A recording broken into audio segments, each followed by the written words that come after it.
Hello friends, welcome to class 10 study point. आज के इस वीडियो में हम लोग एनसीईआरटी 10 क्लास के मैथमेटिक्स का एक्सरसाइज 13.2 का पहले नंबर क्वेश्चन को हल करने वाले हैं।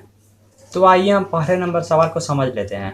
पहला नंबर सवाल में दिया गया है कि एक ठोस है जिसका आकार दे दिया गया है एक अर्धगोले पर खड़े शंकु जैसा, ठीक है। और फिर हमें इसकी त्रिज्या दे दी गई है, यानी कि यहाँ से लेके यहाँ तक का जो दूरी है, यहाँ तक का, वो दे दी गई है 1 सेंटीमीटर, ठीक है। और फिर हमें एक बात और भी बोला गया है कि शंकु की जो ऊंचाई है, यहाँ से यहाँ तक की जो ऊंचाई है शंकु की, वो दे दी गई है त्रिज्या के बराबर ही, यानी कि ये जो ऊंचाई है इसके त्रिज्या के बराबर है। और इसका त्रिज्या हमें पता है कि इसका त्रिज्या 1 सेंटीमीटर है, यानी कि शंकु की ऊंचाई भी 1 सेंटीमीटर होगी, ठीक है। तो हम पहले लिख लेते हैं कि हमें दिया क्या है, ठीक है। दिया है, सबसे पहला चीज दिया गया है त्रिज्या। त्रिज्या दिया गया है 1 सेंटीमीटर, ठीक है। और फिर दिया गया है शंकु का ऊंचाई, ठीक है, वो भी दे दिया गया है 1 सेंटीमीटर। और फिर हमें लास्ट में ज्ञात करने के लिए बोला गया है कि ज्ञात करें ये जो ठोस है पूरा, इसका आयतन, ठीक है। और इसके लिए हमें एक शर्त दिया गया है कि इसका जो आयतन हमें ज्ञात करना है वो पाई के पदों में ज्ञात करना है, ठीक है। तो हम इसे पहले लिख लेते हैं। ज्ञात करें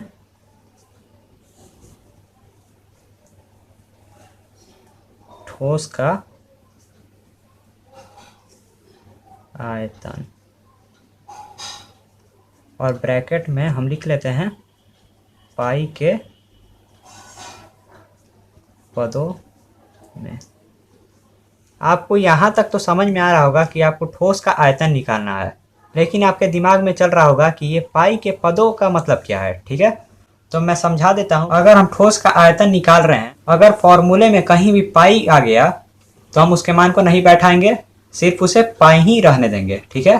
तो चलिए हम देखते हैं कि ठोस का आयतन हमें कैसे निकालना है। तो ठोस का आयतन निकालना बहुत ही सिंपल है। ठोस का आयतन निकालने के लिए सबसे पहले हमें अर्धगोले का आयतन निकालना होगा, ठीक है, अर्धगोले का आयतन। और हमें ऐड कर देना होगा शंकु के आयतन से, ठीक है। तो हम ठोस का आयतन निकालना स्टार्ट करते हैं। तो हम लिखते हैं ठोस का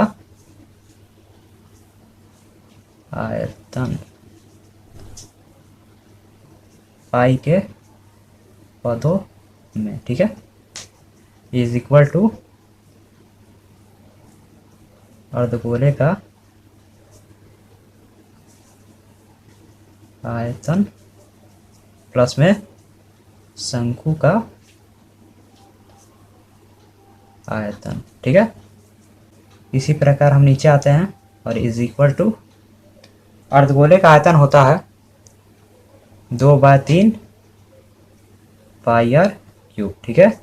और प्लस में शंकु का आयतन होता है 1/3 पाई आर स्क्वायर एच, ठीक है। तो यहाँ पे देखिए, ये एक घर है और ये एक घर है, यानी कि यहाँ पे 2 घर उपस्थित है। और इस घर में भी पाई है और इस घर में भी पाई है, यानी कि पाई कॉमन है। और यहाँ पे आर 2 पीस है और यहाँ पे आर 3 पीस है।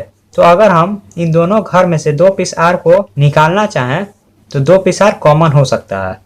और फिर देखिए, इसके बट्टे में 3 है और इसके बट्टे में भी 3 है, यानी कि अगर हम इन दोनों में से 1/3 को कॉमन लेना चाहें तो हम वो भी ले सकते हैं। तो हम सबसे पहले 1/3 को कॉमन ले लेते हैं और फिर पाई को भी कॉमन ले लेते हैं और इनटू में आर के स्क्वायर को भी हम कॉमन ले लेते हैं और फिर हम बड़ा वाला ब्रैकेट देते हैं। तो यहाँ पे केवल 2 बच गया और गुने में 1 पीस आर बच गया, क्योंकि यहाँ पर 3 पीस आर था और हमने 2 पीस आर को कॉमन ले लिया। फिर हम प्लस करेंगे तो यहाँ पे 1 पीस 1/3 था, तो ये तो कॉमन ही हो गया और पाई भी कॉमन हो गया और आर स्क्वायर भी कॉमन हो गया। तो यहाँ पे सिर्फ एच बच गया, ठीक है। और फिर हम ब्रैकेट को बंद कर देते हैं और फिर हम नीचे आते हैं बराबर 1/3 और इनटू में, तो हमें पाई के पदों में याद करना है, इसलिए हम पाई को इसी तरह छोड़ देंगे, ठीक है। और इनटू में, तो आर हमारा दिया गया है 1, तो हम 1 इंटू में 1 लिख सकते हैं, ठीक है। और ब्रैकेट देंगे 2 इंटू में, और फिर दिया हुआ है r, तो r का मान है 1 प्लस में, और फिर दिया हुआ है h यानी कि ऊंचाई, और शंकु का ऊंचाई भी दिया हुआ है 1 सेंटीमीटर, तो हम 1 सेंटीमीटर को लिख देंगे, ठीक है, और ब्रैकेट को बंद कर देंगे। और फिर नीचे आते हैं बराबर, तो अगर 1 से हम पाई में गुना करेंगे तो पाई ही होगा, तो पाई हम लिख देते हैं बाय 3, और ब्रैकेट को बंद करके 2 1 जा 2 होगा तो 2 लिखेंगे और प्लस में 1 देंगे, ठीक है, और ब्रैकेट को फिर बंद करेंगे। और फिर हम नीचे आएंगे बराबर पाई बटे 3 2 1 3, तो इंटू में 3 होगा क्योंकि यहाँ पर ब्रैकेट था, ठीक है, और 3 से 3 कैंसिल हो जाएगा एक बार में, तो अगर हम पाई से 1 में मल्टीप्लाई करेंगे तो पाई हो जाएगा, और यही हमारा आंसर हो जाएगा, ठीक है। तो इसी के साथ ये वीडियो यहीं पर समाप्त होता है। थैंक्स फॉर वॉचिंग, बने रहिए क्लास 10 स्टडी पॉइंट के साथ।